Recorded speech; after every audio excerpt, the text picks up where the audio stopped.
Salut à toi, voici un extrait d'une interview que j'ai fait avec mon ami Kylian où on parle de la différence entre Dubaï et les États-Unis et plus particulièrement là où j'habite à Orlando en Floride.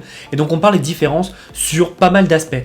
Donc là tu vas voir c'est un extrait. Si tu veux voir la vidéo au complet, tu as le lien dans la description. N'hésite pas. En tout cas, n'hésite pas à commenter et à donner ton avis et ton point de vue par rapport à tout ça. Si tu penses à d'autres destinations que je devrais faire, notamment Andorre, l'Estonie, l'Asie, etc., n'hésite pas à me le dire et j'essaierai de trouver des personnes qui habitent dans ces coins-là pour pouvoir échanger et parler avec eux. Encore une fois, tout ce qu'on dit, c'est vraiment nos points de vue à nous et ça se trouve, on fait des erreurs ou il y a des choses que nous, on pense qui sont bien et que toi, tu penseras différemment. Aucun souci, on est là pour discuter. C'est le but de cette vidéo. J'espère que tu vas apprendre des choses et surtout, n'hésite pas à liker et à t'abonner à la vidéo. Je te laisse avec l'interview. À bientôt et merci.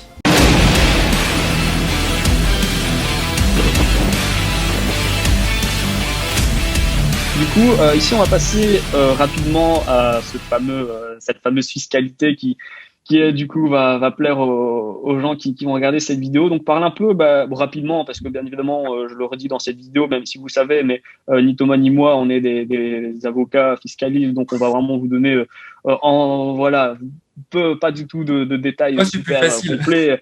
Mais voilà, on va vous dire ce qu'on sait et ce qu'on a pu voir. Maintenant, bien évidemment, si vous voulez plus d'infos, il y a le site du gouvernement de Dubaï et des États-Unis pour justement approfondir quoi. Mais parle un peu justement globalement de la fiscalité aux États-Unis. Carrément. Alors déjà, première chose, ouais, c'est ça, on n'est pas expert financier et le mieux, je pense, c'est de contacter un avocat si c'est vraiment votre première priorité ou alors un expert comptable.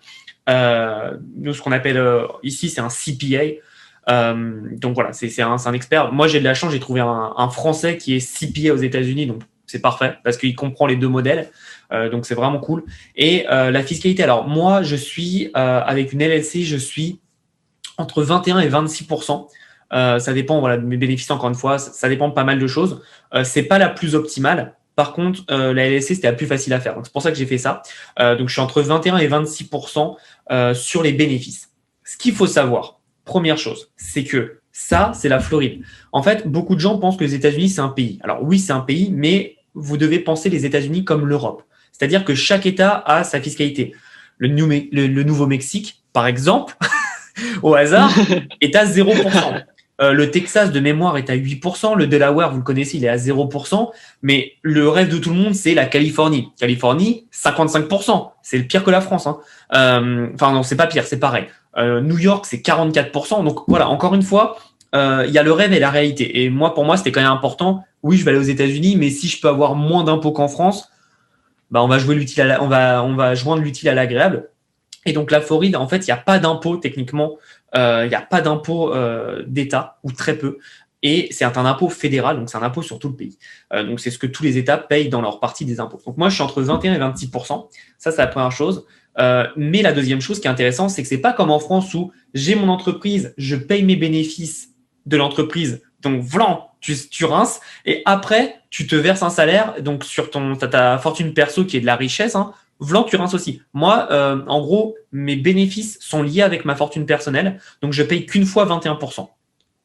Ça, je l'ai appris là il y a 3 mois. Donc j'avais déjà fait mes papiers, donc j'ai fait bonne nouvelle, cadeau de bienvenue, c'est cool. Donc voilà, encore une fois, pour vous montrer que je l'ai vraiment pas fait pour ça. En plus, ce qui est intéressant, moi je trouve ça très intéressant, c'est que la TVA, donc la VAT qu'ils appellent ici, c'est de 6,76%. Donc c'est ridicule par rapport aux 20% en France. Et donc forcément, c'est moins cher. Et aussi, il y a un truc, et on n'en a pas parlé, alors c'est pas fiscalité, mais le prix euro-dollar cette année, fantastique. C'est 1 euro égale 1,21 $. Donc moi, c'est royal pour moi, quoi. C'est vraiment royal. Non, c'est vrai que c'est super top le cours au dollar pour toi.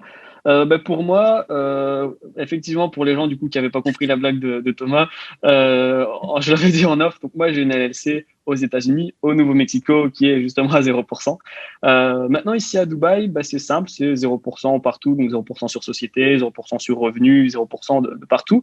Par contre, on a une TVA depuis pas longtemps, ça doit faire 2 ans, donc en 2018, enfin 3 ans du coup.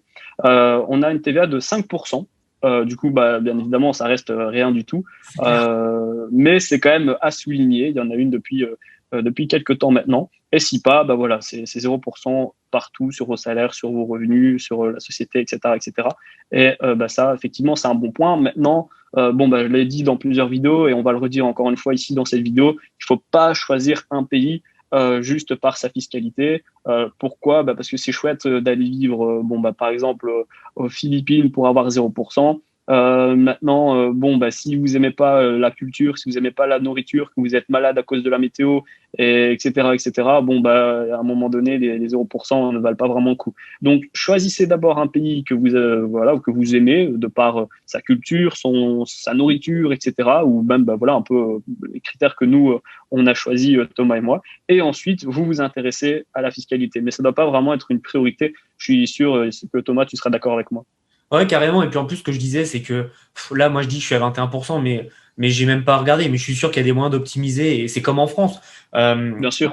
En France, je connais plein de personnes qui restent parce qu'ils aiment bien la France. Moi, personnellement, pour plein de raisons, je suis pas fan. Après, j'aime bien manger, donc ok, on a des bons trucs, mais au final, en fait, il y a plein de stratégies pour défiscaliser, etc., etc. Et surtout, par exemple, rester en France, bah, quand tu fais du chiffre, ça te permet d'emprunter beaucoup plus derrière avec les banques. Donc voilà, il y a encore une fois, faut se sentir bien, c'est le plus important, parce que je peux vous assurer, quand vous vous sentez bien, bah derrière, ça va se ressentir sur votre business et les 3-4% que vous allez gratter d'impôts ou les 10-20%, bah si vous ne sentez pas bien, vous allez les perdre parce qu'en final, vous n'avez pas gagné d'argent, donc ça sert à rien.